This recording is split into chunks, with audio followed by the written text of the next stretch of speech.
Alors, bonjour à tous. Alors, nous vous remercions de votre présence et vous souhaitons la bienvenue au webinaire organisé par Comarch et KPMG sur le terme e-invoicing, relever les challenges d'aujourd'hui. Je m'appelle Valentin Vandevelde, je suis ingénieur commercial chez Comarch et aujourd'hui en charge de l'animation de ce webinaire. Alors, pour les nouveaux entrants, je vais faire un petit point rapide. N'hésitez pas à bien couper votre micro pour éviter le son qu'on a nous derrière. Alors, avant de vous présenter les deux sociétés qui nous font l'honneur d'échanger sur le sujet aujourd'hui, un petit rappel sur le déroulement du webinaire. Le webinaire dure 1 heure et il y a une session de 10 minutes à la fin pour répondre à vos questions. Et nous vous demandons de bien vouloir poser vos questions via le chat. Je les reprendrai en fin de session et nos experts y répondront. Donc n'hésitez pas à poser toutes vos questions. Dans tous les cas, nous y répondrons et si nous n'avons pas le temps, nous y répondrons après le webinaire. Alors, dernier point, veuillez bien vérifier que votre micro est coupé, ainsi que la webcam. Alors, je vous propose maintenant de découvrir ensemble le sommaire. Nous allons avoir donc 8 points, les enjeux de la dématérialisation des flux, les évolutions réglementaires du traitement des factures en France, le modèle de clience, l'exemple de l'Italie, bonne pratique pour un projet d'invoicing, les avantages de l'invoicing, le retour, mise en place de la facturation électronique, quelle stratégie, les conseils pour choisir votre partenaire et, en dernier point, donc, les questions-réponses dont je vous ai parlé. Découvrons maintenant Comarch et KPMG ainsi que la présentation des intervenants. Comarch est un éditeur international qui accompagne depuis plus de 25 ans de grandes entreprises à atteindre une plus grande rentabilité et productivité grâce à ses solutions IT innovantes. Comarch est reconnu comme expert, notamment pour sa capacité à aider les entreprises dans leur modernisation, grâce à une suite complète dédiée à la dématérialisation des flux et à la mise en place de la facturation électronique. Pour avoir le sujet, aujourd'hui nous allons avoir Anthony Delvalle qui est le directeur général de Comarch et Arnaud François qui est notre ingénieur avant-vente e-invoicing. Je vais maintenant passer la main à Julie Tarbet-Saint-Ardouin qui va nous présenter les intervenants KPMG. Julie, ton la main. Bonjour à tous. Donc Julie Tarbet-Saint-Ardouin, je suis associée au sein des équipes. Alors attendez. Au sein des équipes en fait consulting, en fait transformation de la fonction finance. Donc KPMG accompagne nos clients dans la transformation de la fonction finance sur les aspects processus, organisation et outils. Et dans ce cadre-là, en fait, nous portons en fait l'offre dématérialisation des factures fournisseurs et clients.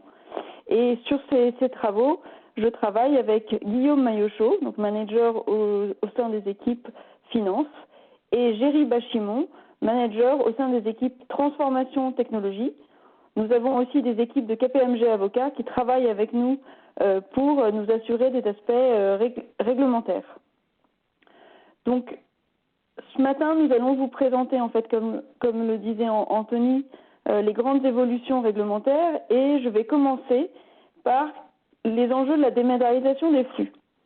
Donc, la dématérialisation des flux, elle représente à la fois un enjeu pour les entreprises parce qu'il s'agit d'améliorer, en fait, la productivité, en fait, et fluidifier la gestion de ces factures, qu'elles soient structurées ou non structurées, et l'automatiser au maximum, qui permet en fait d'améliorer la productivité de la comptabilité fournisseur en particulier. Mais c'est aussi diminuer le risque fiscal, donc s'assurer qu'en fait les factures qu'on reçoit sont bien conformes, qu'elles puissent en fait pas être rejetées, en fait la déductibilité fiscale ne puisse pas rejetée par l'État. Et aussi fiabiliser les relations avec les fournisseurs, s'assurer qu'on paye à temps ces factures et qu'on respecte les règles de contrôle interne. Cela représente aussi un enjeu pour l'administration fiscale, parce que ce flux de dématérialisation lui permet de lutter contre la fraude à la TVA, s'assurer que ces créances sont des vraies créances et qu'il y a derrière en fait de vraies prestations ou de vraies productions faites. Et donc, la dématérialisation permet en fait la dématérialisation permet pour l'administration de garantir une authentification en fait des factures et de leur contenu. Donc, je vous propose maintenant de passer en fait aux grandes évolutions de la dématérialisation en France, et Guillaume va vous présenter cette évolution en France. Bonjour à tous, merci Julie. Oui, effectivement, donc il nous apparaissait intéressant de revenir rapidement sur l'évolution du cadre réglementaire en France depuis une dizaine d'années, puisque lorsqu'on en fait l'analyse, on voit que de manière inéluctable, on s'en va vers la dématérialisation des factures. Donc on ne le voit pas à l'écran là, mais en fait depuis déjà 2012, avec la création de Chorus, qui laissait la possibilité aux entreprises de facturer l'administration publique sous format électronique, on observe une évolution vers la dématérialisation des factures, et cette évolution qui est poussée par l'État français. Donc à partir de 2013, et avec la loi de finances du 1er janvier 2013, la facture PDF devient un support de facturation possible, donc ce qui a été très bien accueilli par les entreprises qui l'attendaient depuis un certain temps. Et avec la possibilité de facturer sous format électronique, a également été introduite la notion de piste d'audit fiable. Donc à la fois pour les factures papier et pour les factures PDF. Je ne vais pas développer ici parce qu'on y reviendra un petit peu plus tard. Ce qui a vraiment fait accélérer les choses, c'est en 2016 la création de Chorus Pro par l'AIFE, et donc l'obligation cette fois-ci, à partir de 2017, de facturer l'État sous format électronique pour l'ensemble des fournisseurs du service public via la plateforme Chorus Pro.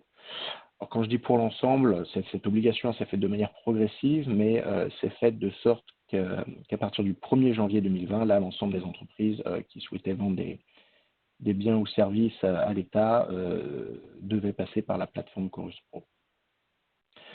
En 2017, toujours, a été introduit la possibilité pour les entreprises de numériser leurs factures papier, afin de les conserver et de les archiver sous format électronique pour simplifier leur stockage. Et en 2019, la mention du numéro de commande client, le Customer PO en anglais, devient obligatoire sur les factures de vente, et un client, dans ce cas-là, est en droit de refuser une facture si jamais cette information venait à manquer. Ça représente une étape assez importante, puisque ça vient significativement faciliter pour les entreprises le processus de traitement de facture, et notamment le rapprochement de la facture avec la commande. Bon, maintenant qu'on a très rapidement regardé ce qui s'est passé depuis quelques années, si on essaye de se projeter maintenant d'ici 2025, à partir de 2023, il est très probable que l'administration fiscale amorce la facturation électronique obligatoire en B2B.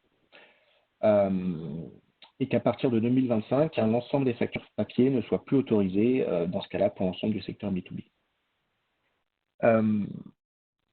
Maintenant qu'on a passé l'évolution depuis 2012-2013 et jusqu'en 2025, je pense qu'il est intéressant de faire le point sur la situation actuelle, effectivement, de la facturation électronique aujourd'hui en France.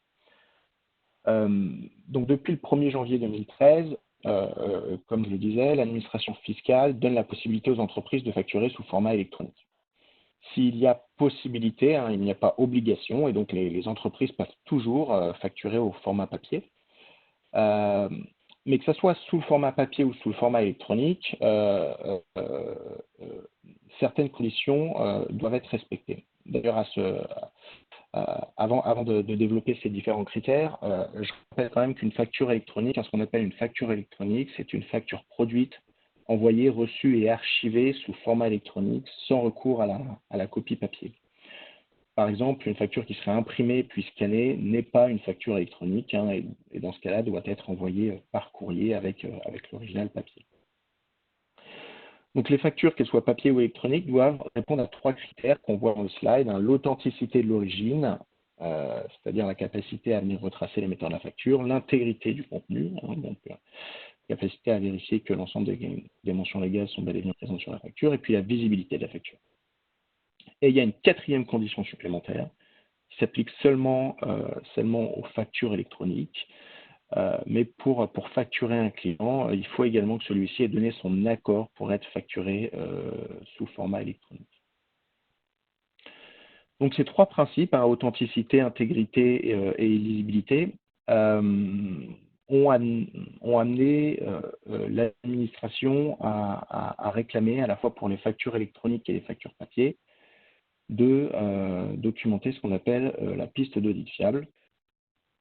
C'est-à-dire qu'à partir du moment où les entreprises reçoivent ou émettent des factures, elles doivent documenter tout le processus de bout en bout, depuis la réception ou l'émission de la facture en fonction du cycle d'achat ou de vente dans lequel on se situe, jusqu'à son règlement, et l'ensemble des contrôles internes qui sont mis en place pour assurer que les montants de TVA collectés ou déduits sont les bons. Cette piste d'audit fiable, elle n'est pas requise pour l'EDI fiscal et pour les PDF avec signature électronique, en revanche, parce que l'administration fiscale considère que de facto, ils répondent aux critères, aux trois critères.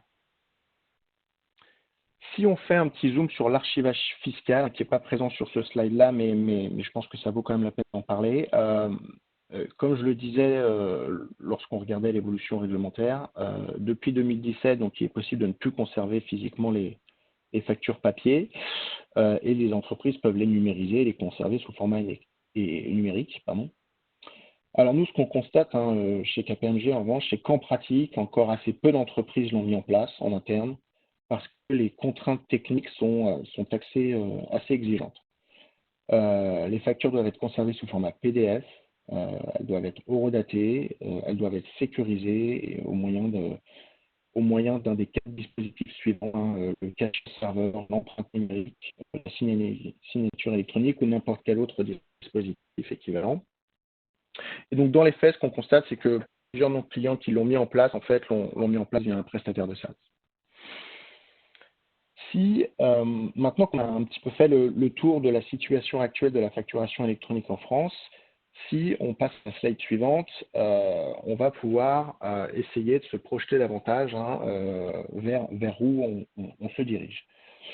Ce qu'on constate, c'est que la facturation électronique, et elle s'inscrit à la fois évidemment dans une volonté de simplifier le processus de facturation pour les entreprises, mais aussi, et comme le présentait Julie en tout début, mais aussi dans la lutte contre la fraude fiscale. Et dans ce contexte, on distingue deux grands modèles de contrôle de la TVA, le modèle de post-audit et le modèle de clearance.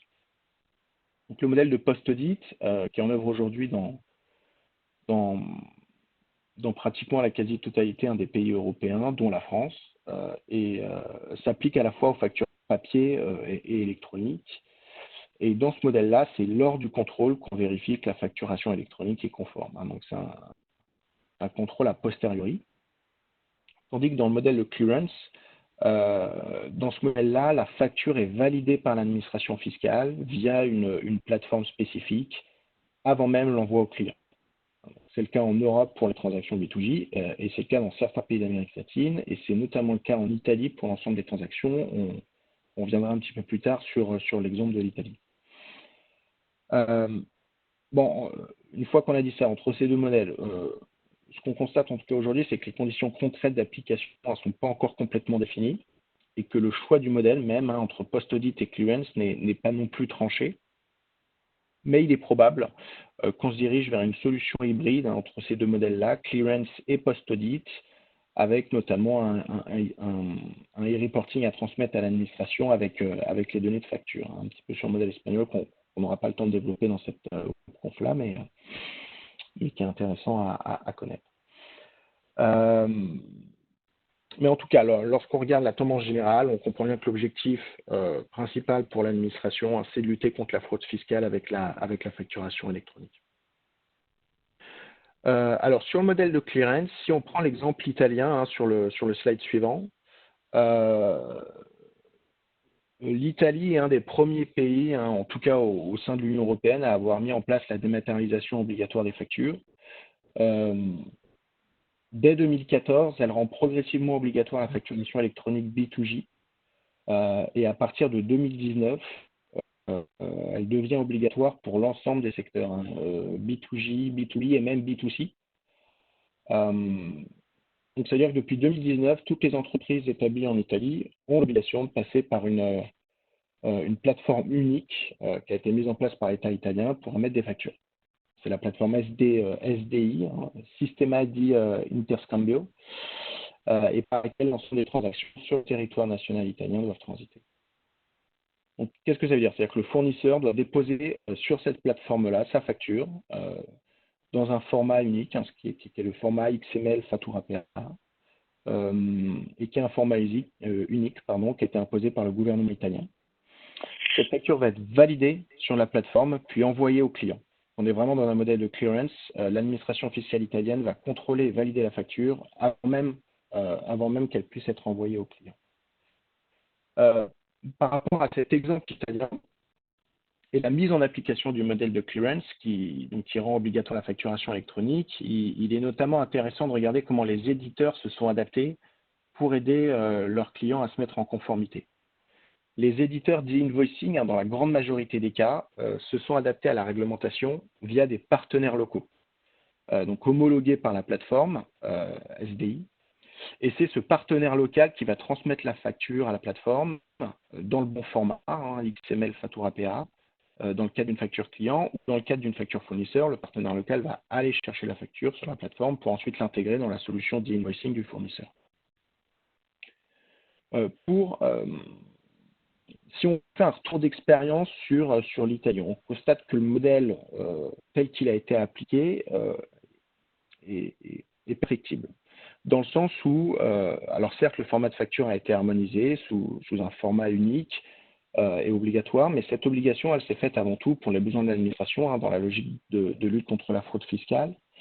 Et on observe que les informations qui sont contenues dans le format de facture, XML Fattura PA, ne sont pas suffisantes pour les entreprises et leur processus de facturation, notamment pour rapprocher la facture avec le bon de commande, par exemple. Donc, en parallèle de la transmission des factures à la plateforme, un certain nombre d'entreprises, dans les faits, continuent d'envoyer directement à leurs clients la facture sous format PDF avec davantage de détails, hein, pour permettre son bon traitement. Donc, pour conclure, si l'Italie a le mérite d'avoir été la pionnière, hein, en Europe sur la facturation électronique obligatoire, on peut constater que l'expérience n'est pas complètement satisfaisante, hein, car les entreprises n'ont pas en bout de ligne réalisé en tout cas tous les gains de productivité attendus. Donc, à ce titre, il est intéressant de regarder quels sont les enjeux de la dématérialisation dans le cadre de ces modèles-là que va nous présenter Géry. Merci Guillaume. Donc, dans ce modèle de type clearance, au niveau du cycle vente, l'enjeu principal va consister à la capacité des organisations à adapter leurs factures à l'évolution de la réglementation. D'abord par la mise à disponibilité et la conformité des données présentes sur la facture, par l'harmonisation du format de facture unique, aussi la capacité à fournir un contenu suffisant pour que la facture elle puisse être rapprochée du côté du fournisseur, un peu comme l'évoquait Guillaume, et éviter ces effets pervers de cette mise en place. Mais aussi revoir avant tout le processus d'émission de factures et de TVA collectée. Au niveau du cycle achat, l'enjeu principal va quant à lui consister à revoir le processus de réception et de traitement des factures pour réaliser des gains de productivité.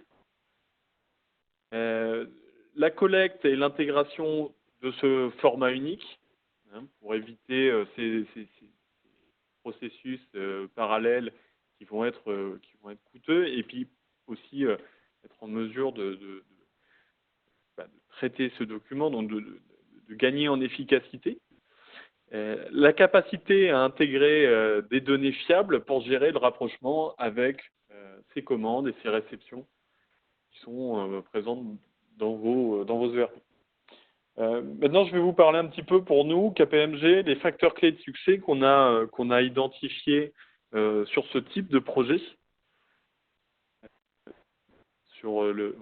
sur les bonnes pratiques. Donc, avant tout, on a donc revoir le processus de contrôle facture et de TVA en amont. Donc, bien définir quels sont les besoins qui doivent être couverts par une solution. Globalement, ce qu'on remarque, nous, sur nos projets, c'est que le choix, quand on fait les projets d'accompagnement au choix d'outils, le choix se fait toujours sur une ou deux fonctionnalités discriminantes, sur lesquelles il y a une vraie incapacité d'un éditeur à répondre, ce qui va favoriser un autre. Donc c'est important d'aller aussi dans un bon niveau de détail. Il faut également prendre en compte des éventuelles problématiques locales en termes d'organisation, de législation. Bien écarter aussi les solutions qui sont inadaptées. C'est déjà de concevoir, se focaliser sur 4-5 éditeurs à interroger et non pas interroger toute la place. Donc déjà avoir un peu un ressenti de ce qui se fait. Tenir compte des réglementations et de la législation des pays. Donc identifier vraiment quel est votre périmètre au niveau géographique. Est-ce que l'éditeur que vous allez interroger est en mesure de couvrir au niveau de la réglementation ces pays-là? Donc ça, c'est clé, puisque le but n'est pas de se retrouver au moment où on est en train de lancer le projet à découvrir qu'on a une contrainte légale qui n'est pas supportée par l'éditeur. Considérer l'intégration et la complémentarité avec les outils existants. On a aussi cet aspect... c'est important de focaliser sur l'aspect métier réglementaire. L'aspect IT a aussi énormément son importance.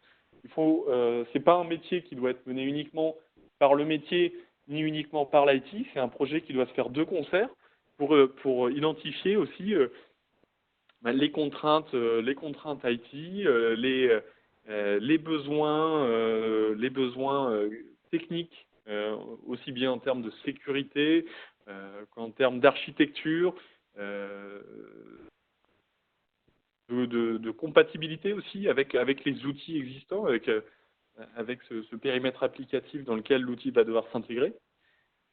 Faciliter ensuite l'appropriation de l'outil en impliquant vraiment en amont de ce process de décision les opérateurs métiers, aussi bien le service achat que les responsables comptabilité fournisseurs ou que les utilisateurs comptabilité fournisseurs, les faire aussi acteurs de cette décision. On a vu sur plusieurs projets que c'est les utilisateurs qui ont fait renverser la décision, qui ont fait basculer la décision pour ensuite favoriser aussi l'adoption, puisque c'est eux qui avaient choisi l'outil. Le projet s'est passé beaucoup plus simplement, parce qu'ils se sont sentis impliqués et ils ont pu tout de suite savoir pourquoi ils avaient choisi cet outil. Ensuite, on a l'évaluation des gains qualitatifs et quantitatifs au travers d'un business case. Ce qui est clé, c'est de savoir qu'est-ce qu'on veut améliorer, où sont les gains qu'on veut aller chercher. On a des gains à aller chercher sur ce type de projet, donc il est clé d'aller les relever. Ensuite, je vais vous présenter rapidement quelle est notre démarche projet chez KPMG. Je dirais qu'on a trois grandes typologies de projets liées à ces projets de dématérialisation. On a tout d'abord le cadrage qui consiste en une refonte des processus en vue d'une nouvelle solution. L'idée à la fin, à l'issue de cette mission de cadrage, c'est de vous fournir quels sont les processus cibles, quelles sont toutes les fonctionnalités fonctionnelles et techniques qui sont attendues, et également d'avoir travaillé avec vous le business case attendu de la mise en place d'un tel outil. La deuxième phase, qui est une phase de design, et où on va pousser un peu plus loin cette phase de cadrage en interrogeant aussi les éditeurs du marché, donc en vous proposant déjà cette liste rétrécie et en menant pour vous la consultation éditeur jusqu'à la réalisation et à l'animation de cas de POC, donc de démos avancées sur lesquelles nos clients ont des attentes et leur permettent aussi de se projeter dans l'outil. L'idée à l'issue de cette phase, c'est d'avoir choisi le partenaire et de vous avoir fourni également tous les éléments qui vous permettront une bonne négociation avec votre éditeur. Et la troisième phase, qui va être une phase soit de mise en œuvre de l'outil en vous accompagnant sur la MOA, sur ces outils-là, de mise en place de ces outils-là. On est aussi et on intervient également sur des phases de stabilisation, des projets dématérialisation qui ont été menés ou sans phase de cadrage, on va dire, sur lesquels on a des difficultés, le client a des difficultés à mettre en œuvre, à intégrer, que ce soit d'un point de vue fonctionnel ou technique, cette solution. Et dans ce cas-là, on va accompagner nos clients pour stabiliser cette solution et redresser la barre, on va dire, pour fiabiliser le projet. Je vais maintenant passer la main à Arnaud François, ingénieur avant-vente chez Comarch, pour qu'il nous parle des avantages de l'e-invoicing. Merci Jerry. Bonjour à tous. Donc, je vais commencer par ma partie pour vous parler un petit peu de retour en chiffres, de vous donner des retours concrets, des retours d'expérience qui ont été réalisés auprès de nos clients, mais également auprès de grandes entités qui font des études. Alors là, les premiers chiffres que je veux vous communiquer, c'est plutôt des avantages financiers. On estime entre 50 et 60% les économies qui peuvent être réalisées via l'adoption de la facture électronique au sein d'une entreprise. Donc, ça veut dire environ 12 € de bénéfice net par facture. Et ce bénéfice-là est identifié à la fois du côté de l'émetteur de la facture, mais et à la fois au niveau de l'expéditeur, du destinataire de cette facture-là. Quand on parle du bénéfice total au niveau du cycle de vente, donc le cycle de vente intègre la commande, l'envoi et la réception du bien et la partie facturation. Au niveau des économies qu'on arrive à réaliser en adoptant la facturation électronique, on estime aujourd'hui ici 65 € d'économie complète, nette, réalisée sur le cycle complet d'achat. Donc, tout ça, c'est des chiffres, mais concrètement, ce qu'il faut retenir, c'est le retour sur investissement. On estime aujourd'hui une entreprise qui adopte la facturation électronique arrive à atteindre un retour sur investissement positif entre 6 mois et 1 an et demi après le lancement du projet, après la mise en production du projet. Les gains qui sont réalisés sont tellement importants que l'investissement est rapidement réalisé et en plus de proposer une solution qui permet d'être en conformité légale avec les attentes des autorités fiscales, on arrive également à atteindre des économies financières pour l'entreprise. Du coup, il y a à la fois l'obligation d'être en conformité légale, mais les économies qui peuvent être réalisées sont à la fois un vecteur d'adoption de la facturation électronique.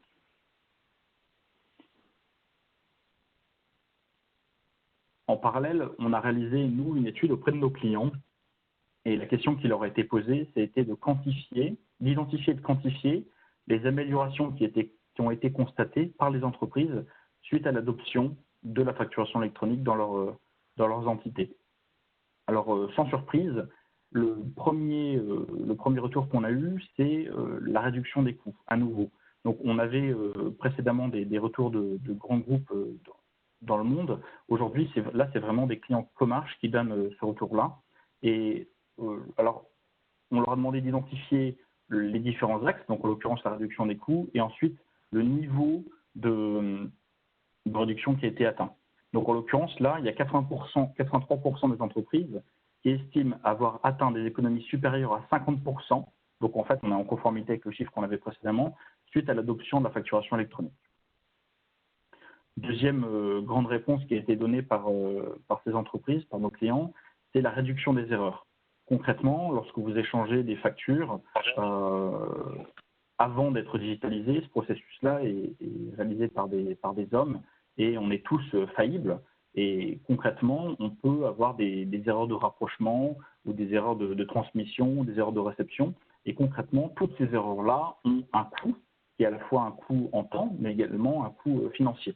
Et un des grands axes également qui a été donné par ces entreprises, par nos clients, c'est qu'un sixième constate une augmentation, une amélioration de 100% de la réduction des erreurs. Donc, grâce à l'adoption de la facturation électronique, on arrivait à complètement effacer les erreurs qu'il pouvait y avoir dans les processus de traitement des factures.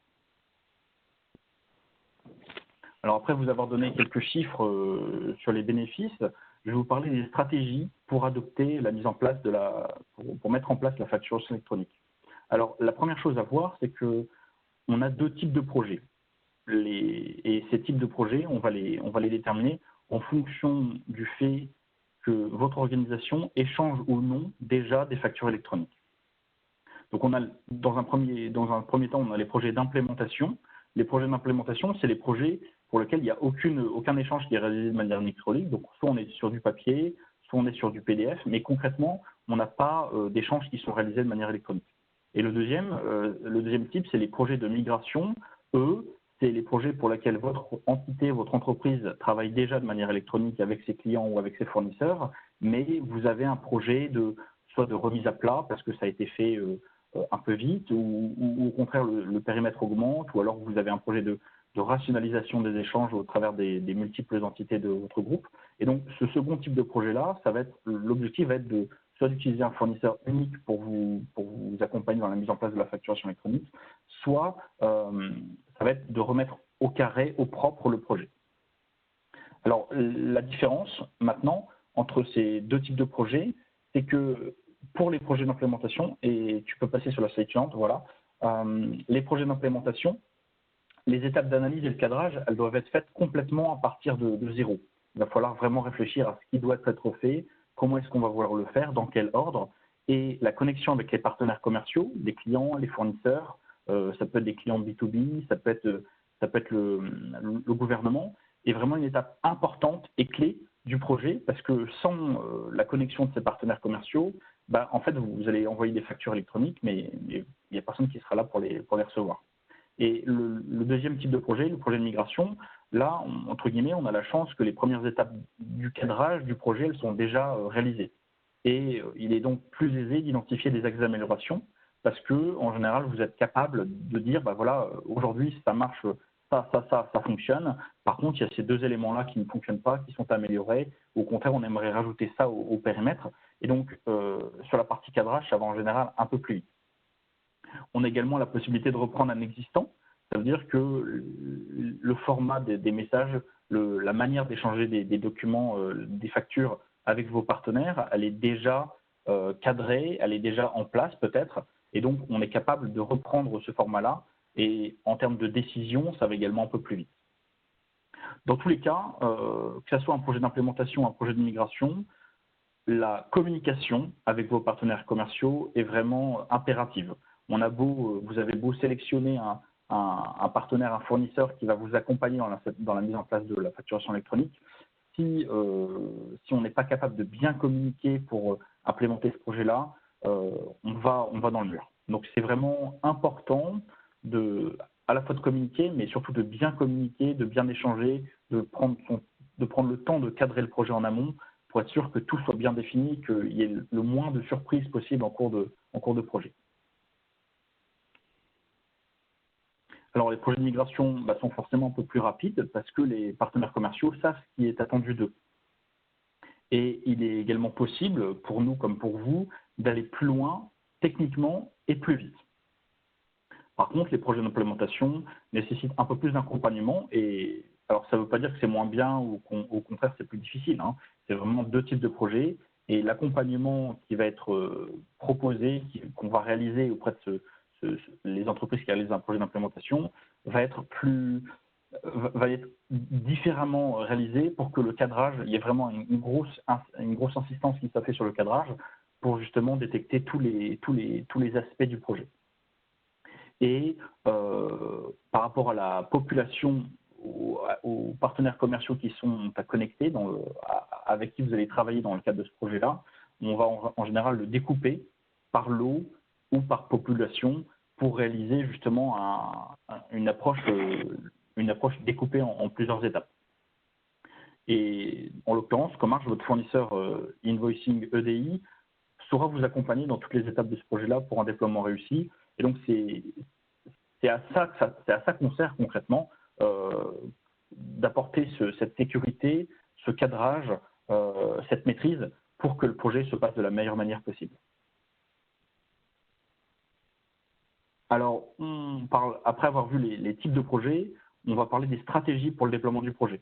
Concrètement, on en voit deux principales. La première, c'est la stratégie en Bing Bang, c'est-à-dire on va tout faire d'un seul coup. Donc, on va cadrer l'intégralité des choses, on va préparer la connexion avec l'ensemble des partenaires, on va créer tous les éléments techniques qui permettent de travailler avec l'ensemble des partenaires commerciaux pour échanger les factures et les autres documents éventuellement.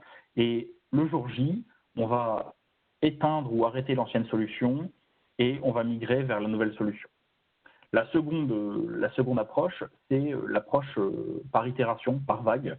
Donc on va couper le projet en différents lots en fonction de critères spécifiques et ça va permettre d'étaler les différentes actions sur un peu plus longtemps et, entre guillemets, s'assurer que chaque petite partie individuelle fonctionne avant de commencer la suivante, alors que le Bing Bang, on va vraiment s'assurer que tout fonctionne d'un seul coup et on va tout déployer d'un seul coup.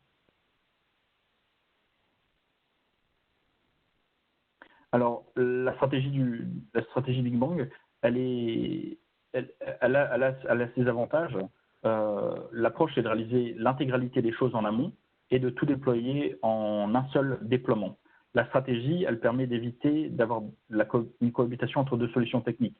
Concrètement, si vous faites un projet de migration d'une solution de facturation électronique vers une autre, le fait de tout basculer en même temps, ça vous permet d'avoir une seule solution à maintenir, à faire fonctionner en même temps.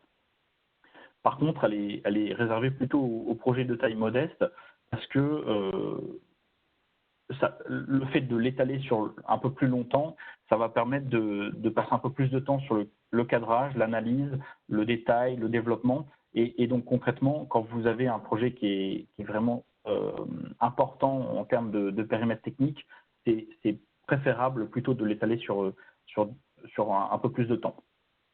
Donc, dans l'approche Bing Bang, il faut faire attention à la fois à la qualité du cadrage, à l'analyse, et ça c'est notre métier, et également au dépassement budgétaire. En l'occurrence, les dépassements budgétaires, ils peuvent avoir lieu si on se rend compte qu'il y a des choses qui ont été oubliées ou des choses qui ne fonctionnent pas, et donc on est obligé de faire un retour en arrière. Donc il faut faire attention en amont pour bien qualifier le projet pour que le déploiement se passe de la manière la plus efficace possible. Donc ça, c'est la stratégie Bing Bang. Et la deuxième stratégie, par itération, alors on a moins de prérequis techniques en même temps que l'approche Bing Bang, parce qu'on va pouvoir le faire au fil de l'eau. Les développements, ils vont être priorisés en fonction de l'ordre du projet, et dès qu'un partenaire commercial peut être déployé, alors il va l'être au fil de l'eau. Donc on va commencer le développement, la mise en place avec un ou plusieurs partenaires, et lorsque ceux-là sont prêts à être connectés et on sera prêt à envoyer des factures ou des documents vers ces derniers, alors on va pouvoir le faire, et pendant ce temps-là, on va continuer les développements pour travailler avec un autre lot de partenaires commerciaux. La stratégie, elle permet de paralléliser les actions d'intégration. Donc ça, c'est vraiment le plus gros avantage, c'est qu'on va avoir plusieurs équipes techniques qui vont travailler sur le projet, et ces équipes-là vont pouvoir paralléliser leurs actions. Elle est adaptée à tout type de projet, des plus modestes aux plus importants, et elle permet un contrôle sur le déploiement qui est vraiment très fiable. On va pouvoir travailler sur le contenu des différents lots, les faire évoluer, et par contre, alors c'est pas un inconvénient, c'est quelque chose qu'il faut savoir, c'est qu'il risque du coup d'avoir une cohabitation entre deux solutions techniques. Parce que forcément, on ne va pas pouvoir déployer tous les partenaires commerciaux en même temps. L'approche choisir, elle va dépendre en fonction du projet. Un projet invoicing, il est réussi que si l'ensemble des partenaires commerciaux y sont intégrés. Comme je disais tout à l'heure, si vous avez beau choisir une solution qui est vraiment parfaitement adaptée à vos besoins, qui répond parfaitement au périmètre légal envisagé, si les partenaires commerciaux avec lesquels vous travaillez les gouvernements, les entités publiques, mais également vos partenaires privés, que ce soit vos clients ou vos fournisseurs, si eux n'échangent pas, enfin sont pas connectés, sont pas interfacés à cette plateforme-là, à cette solution, en fait, ça va servir à rien. Du coup, l'embarquement des partenaires commerciaux est vraiment capital dans ce type de projet-là. Et les aspects techniques de l'embarquement, de la manière avec laquelle on va travailler avec eux, doivent être absolument définis en amont. L'approche qu'on va utiliser pour définir les aspects techniques, elle est donc importante. Qui est-ce qui va décider de comment on va faire, qui est-ce qui impose et qui est-ce qui va suivre ces décisions, ou également qui est-ce qui paye. Toutes ces questions-là, elles doivent être vraiment analysées et répondues en amont du projet. Alors, l'approche, elle va dépendre en fonction du... Et tu peux passer à la slide suivante. L'approche, elle va dépendre du type de projet. En B2B, il n'y a pas vraiment de réponse toute faite. La première, par contre, on identifie quand même quelques règles. La première règle, c'est que la décision, elle est en général prise par le payeur, le client. Donc, ça veut dire que celui qui achète le bien et donc qui va recevoir la facture est celui qui va décider, parce qu'il est plus facile de convaincre un fournisseur qu'un client. Par contre, la règle numéro 2, c'est néanmoins, malgré qu'on sache qu'en général, c'est plutôt le client qui décide, néanmoins, le fournisseur va quand même, lui, avoir il aura forcément son mot à dire, mais il va même pouvoir imposer la décision ou la manière de travailler s'il est plus important que le client. Concrètement, vous êtes une petite entreprise qui travaille avec un énorme groupe, vous êtes le client de l'énorme groupe. Pour autant, c'est quand même lui qui va vous dire, écoutez, si vous voulez travailler avec moi, les factures, je vais vous les envoyer de cette manière-là et c'est pas autrement. Et donc, en fonction des projets, on voit souvent une approche hybride. D'abord, on essaie d'implémenter un fonctionnement général qui convient à la majorité des partenaires commerciaux et en fonction du sens des factures, est-ce que c'est vous qui les recevez, est-ce que c'est vous qui les envoyez, on va mettre en place des règles qui sont spécifiques parce qu'elles auront été imposées par certains de vos partenaires commerciaux et avec lesquels vous devez respecter cette volonté de travailler de cette manière-là. Contrairement au B2B, en B2G, les règles, par contre, elles sont plutôt simples parce qu'elles sont en général fixées par l'administration fiscale. En fonction des pays concernés, on voit plusieurs solutions cohabiter. La première, c'est les émissions de factures vers des portails gouvernementaux. Pour la France, on en a parlé tout à l'heure, on a Chorus Pro, on a parlé également de Factura.pa avec le portail SDI pour l'Italie. Là, il n'y a pas vraiment trop de réflexion à avoir. Le fonctionnement est cadré de cette manière-là. Et donc, si vous voulez facturer une entité publique française, vous êtes obligé de passer par le portail Chorus Pro. Et alors ça, c'est vrai que pour certains pays. Par contre, on a d'autres pays dans lesquels le processus n'est pas forcément cadré. Et donc là, vous avez quand même la main pour décider de la manière que ça doit être fait. Et donc, dans cette approche-là, la réponse, elle va dépendre de la zone géographique qui est couverte par le pays en question, par votre projet. Si vous travaillez que avec la France, vous allez devoir travailler avec Chorus Pro. Si au contraire, vous travaillez avec d'autres pays qui n'ont pas de règles spécifiques, la solution qu'on va vous proposer couvrira ces différentes approches-là. Alors, je vais conclure par quelques points importants pour choisir de la manière la plus efficace possible votre partenaire, votre fournisseur qui va vous proposer la solution de facturation électronique. Alors, c'est quand même important comme question. Lorsque vous allez décider d'implémenter la facturation électronique ou au contraire reprendre votre projet de facturation électronique et le retravailler, vous devez décider du partenaire, du fournisseur avec lequel vous allez travailler pour cette approche-là. Ici, j'essaie de vous donner quelques conseils pour vous aider à choisir votre futur partenaire, votre futur fournisseur.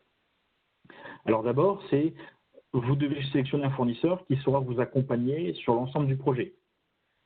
Et c'est pour ça que cette approche de cadrage dont parlait KPMG précédemment, elle est hyper importante. Vous devez identifier le périmètre géographique qui va être couvert par le projet. Et donc là, en fonction du périmètre géographique, on va pouvoir également identifier les règles fiscales à respecter, le périmètre métier, parce que également, ce que disaient mes collègues juste avant, c'est que le périmètre métier décide également presque tout autant que la partie informatique. Et lorsqu'on fait de la facturation électronique, ce n'est pas que la partie DSI qui va donner son avis, mais il y a vraiment également les équipes métiers qui vont dire écoutez, nous, la réception des factures ou l'émission des factures, elle se fait de cette manière-ci ou de cette manière-là, et c'est important pour nous que ça fonctionne de cette manière-là. Et un autre exemple, c'est les prérequis techniques à respecter. Donc là, c'est plutôt la partie DSI qui va décider sur comment est-ce qu'on va échanger les factures en fonction du périmètre. Et là, votre partenaire, votre fournisseur de facturation électronique, de solutions de facturation électronique, doit être capable de vous accompagner pour couvrir à la fois le périmètre géographique, à la fois le périmètre métier et à la fois les différents prérequis techniques que vous exprimerez. Vous devez également étudier les approches proposées, la méthode utilisée par le fournisseur pour gérer votre projet. En général, lors de la phase de cadrage, lors de la phase d'appel d'offres, le fournisseur avec lequel vous allez travailler va vous expliquer sa méthodologie, comment est-ce qu'il fait pour par quoi va commencer le projet, comment est-ce que ça va se passer, par quelle phase, par quel lot, et en général, et c'est nous ce qu'on voit régulièrement dans les projets avec lesquels on travaille, c'est que nos clients ont un avis sur la manière dont ça doit se produire, et nous, on intervient soit pour étayer cet avis-là, ou au contraire pour l'aider à le construire, faire en sorte que le projet soit une réussite. Ensuite, c'est important également d'étudier les langues parlées qui doivent être pratiquées dans le cadre du projet. Alors, ce point-là, il va être différent. En fait, il va dépendre vraiment de votre projet. Dans le cadre d'un projet localisé pour la France, on sait que la majorité même l'ensemble des échanges vont être faits en français, avec peut-être quelques cas particuliers, on aura de l'anglais. Par contre, si vous avez un projet international sur plusieurs pays, au moment où il va falloir échanger avec vos partenaires commerciaux pour se mettre d'accord avec eux sur les manières d'échanger de manière technique les factures, c'est important que ces échanges-là puissent être faits dans leur langue. Et donc, quand vous sélectionnez votre fournisseur, faites attention, en fonction du périmètre du projet, à bien choisir un fournisseur qui saura vous proposer des équipes de support, par exemple, des équipes qui réaliseront l'embarquement des partenaires commerciaux, qui parlent les langues et l'ensemble des langues proposées dont vous avez besoin dans le cadre de votre projet. Ensuite, il y a le business model, bien sûr, et ça, c'est pas vraiment une surprise. Qui paye pourquoi? Est-ce que c'est vous qui payez? Est-ce que vos partenaires commerciaux vont également payer une partie des échanges? Validez bien le business model au moment de la sélection du partenaire commercial pour faire ça. Étudiez les caractéristiques techniques, métiers, financières proposées par la solution.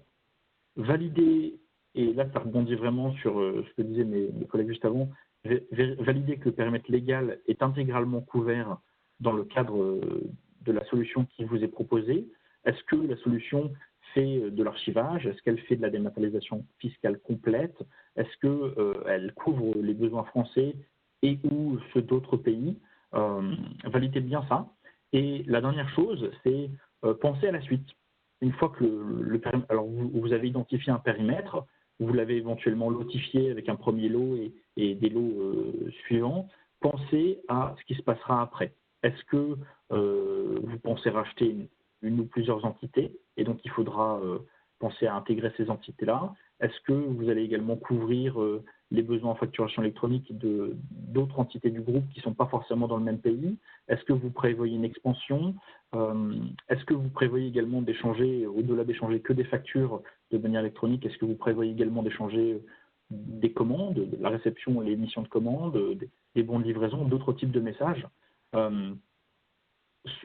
Faites attention, prenez bien soin de choisir un partenaire qui saura vous accompagner à la fois sur le périmètre identifié aujourd'hui, mais qui est capable de vous proposer une solution qui saura grandir et suivre votre croissance, parce que ça serait dommage d'avoir passé autant de temps à décider, à réfléchir, à implémenter une solution pour se rendre compte qu'elle ne couvre pas les besoins dont on a besoin un an après. Voilà pour ma partie. Si Merci. vous avez des questions, je te laisse conclure, Valentin. Très bien, merci beaucoup Arnaud. Alors, on va passer à la session questions-réponses. Au niveau du chat, vous pouvez encore maintenant, évidemment, poser vos questions. On va les lire une par une et nos experts vont y répondre en direct. Je vais vous laisser là le temps de pouvoir y répondre. Pour l'instant, on va démarrer avec la première qui est bonjour. Est-ce que vous pouvez préciser le gain de 60% par rapport à une facturation papier? Alors, c'est une question qui s'adresse plutôt à Arnaud. Et puis, elle a été posée au moment où c'était la présentation d'Arnaud. Donc, Arnaud, est-ce que tu peux y répondre? Et si d'autres personnes souhaitent y répondre parmi les intervenants, n'hésitez pas aussi à prendre la main. Oui, alors pour préciser ce gain-là, en fait, ce qu'on a regardé, le 60%, c'est à la fois le coût qu'a le traitement d'une facture papier, donc typiquement le fait de la traiter d'abord humainement, mais également de l'imprimer, de la mettre sous pli, de la franchir, d'attendre que cette facture-là soit transmise au destinataire de la facture, et de l'autre côté, le destinataire, lui, va devoir donc la recevoir, qu'elle soit transmise humainement dans le bon service, elle soit ouverte, elle soit traitée, et on va en extraire les données dont on a besoin pour travailler. Typiquement, on va la rapprocher du bon de commande ou de l'avis de livraison pour voir que la facture a bien une existence légale, mais également une existence métier. Est-ce qu'on a bien reçu le bien? Et toutes ces différentes petites actions-là mises bout à bout, à la fois les coûts en euros comme l'affranchissement, comme l'impression, sont des coûts qui sont facilement identifiables,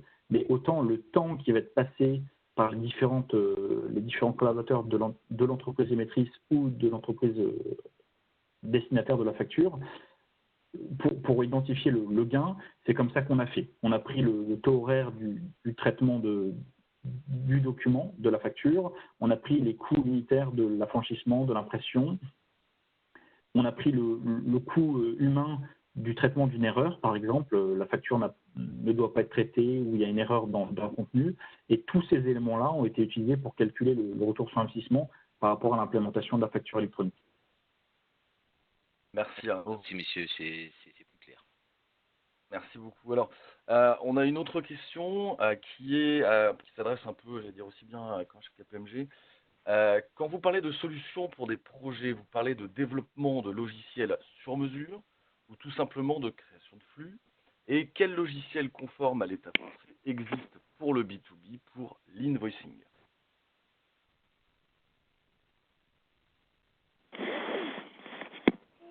Peut-être qu'on peut faire une réponse de la part de Comarch sur la première partie, peut-être KPMG sur la seconde. Qu'en pensez-vous?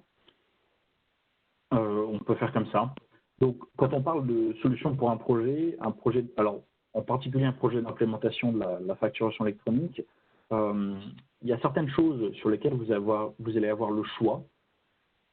De quelle manière vous allez générer les factures, de quel ERP elles vont être, à partir de quel ERP elles vont être proposées, elles vont être générées, quel est le format qui va être généré par l'ERP, comment est-ce que vous avez envie de les archiver, parce qu'il faudra les archiver. Et il y a d'autres éléments sur lesquels vous n'allez pas avoir le choix. Typiquement, pour la France, si vous avez envie de transmettre une facture vers l'État français, vous êtes obligé de passer par le portail Chorus Pro. Donc, quand on parle de solution pour un projet de facturation électronique, on parle d'une solution, d'une plateforme qui va à la fois vous permettre de recevoir ou d'envoyer les factures que vous échangez avec vos partenaires commerciaux, gouvernement ou entités privées. Et on va également parler d'une solution qui va respecter les contraintes légales, françaises ou internationales, dans l'archivage du document, dans sa mise à disposition, dans la vérification de sa conformité. Donc la solution qu'on va proposer, et là je parle pour Comarch, c'est une solution qui va à la fois couvrir les besoins qui sont obligatoires précisés par l'État, l'entité fiscale avec laquelle vous travaillez, et également les besoins de votre entreprise d'un côté métier, d'un côté technique, et les besoins d'un côté métier, d'un côté technique pour les partenaires commerciaux avec lesquels vous allez travailler. Je ne sais pas si ça répond à votre question. Alors, si jamais ça ne répond pas à la question, n'hésitez pas à compléter sur le chat. Sinon, est-ce que KPMG peut peut-être répondre à la deuxième partie, hein? C'est évidemment, Comarch, mais quel logiciel conforme à l'État français existe pour l'invoicing? Alors, je vais répondre. Alors, des logiciels. Alors, quand on fait le tour un petit peu des éditeurs de la place, on a énormément d'acteurs qui sont aujourd'hui, qui se disent éditeurs de solutions de dématérialisation. La dématérialisation, ça existe depuis très longtemps, tout le monde en le faisait. Il faut juste faire attention sur les aspects fiscaux, sur les conditions d'archivage de la facture et autres, qui ne sont pas couverts par tous les éditeurs. Tous les points de contrôle clés, est-ce que je ne vais pas vous donner le nom par respect pour Comarch sur ce webinaire, notamment, enfin, ce que je peux juste vous dire, c'est en tout cas veiller à ce que voilà, les aspects légaux soient bien couverts, que l'éditeur que vous avez sélectionné possède des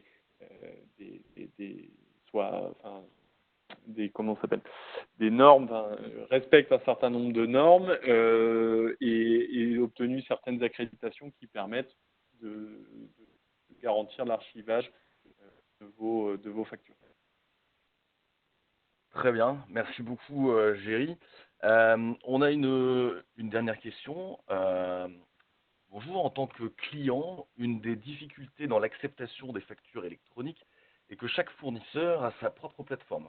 Il faut donc se connecter à ces différentes plateformes, récupérer les factures, etc. Ce qui engendre un coût certain de traitement. Y a-t-il une solution permettant de récupérer en une seule base l'ensemble des factures de nos différents partenaires, sans se connecter aux différentes plateformes, évidemment? Peut-être que... Oui, vas-y. Ouais, je peux peut-être faire une réponse un peu plus généraliste. Exactement.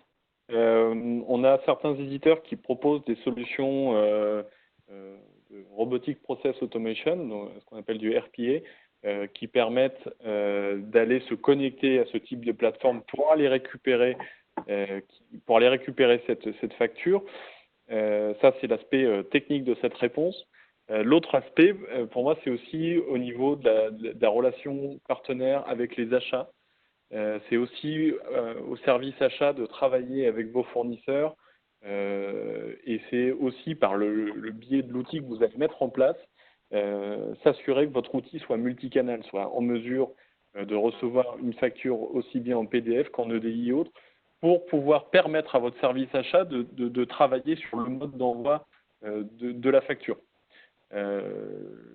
La solution du RPA, elle est proposée mais jamais suggérée de manière complète par les éditeurs, car elle pose des problèmes, notamment sur une mise à jour du portail fournisseur, qui rendrait le développement caduc et obligerait à votre éditeur de dématérialisation d'aller reprogrammer son moteur pour aller récupérer la facture.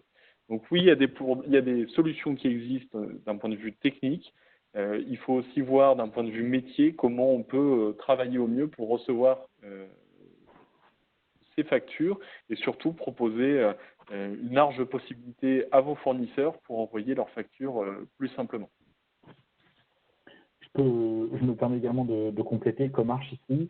Dans le cadre de ce fonctionnement-là, avec plusieurs portails fournisseurs depuis lesquels vous allez devoir récupérer les factures, on a également cette possibilité-là, soit d'aller récupérer les factures à partir du portail, mais en général, nous, ce qu'on va plutôt pousser, c'est la mise en place des échanges en EDI, les échanges de données informatisées, pour aller directement soit recevoir, soit envoyer les documents, sans passer par ce type de portail de plateforme. Typiquement, comme le disait Géry, le problème de ça, c'est que si les plateformes évoluent, changent, vous allez devoir refaire le développement et ça sous-entend un délai de traitement qui va être impactant ou alors, typiquement, le fait d'identifier qu'il y a eu des changements, ça sous-entend qu'il y a potentiellement un arrêt du fonctionnement au moment où les changements ont été faits. Donc, oui, mais je me permets d'intervenir. L'EDI, c'est très bien, mais on sait qu'on ne peut le mettre en place que si on a 60, c'est n'est rentable pour une entreprise que si on a 60 factures par mois avec un même fournisseur. Donc l'EDI est une solution pour les fournisseurs avec qui on a beaucoup de volume, entité juridique par entité juridique. Donc il faut des solutions complémentaires à l'EDI. Oui, tout à fait. Et donc, dans ce cas-là, on reprend la réponse de Jerry tout à l'heure. On passe par une solution qui va aller extraire automatiquement d'un portail le document, sans implémenter l'EDI.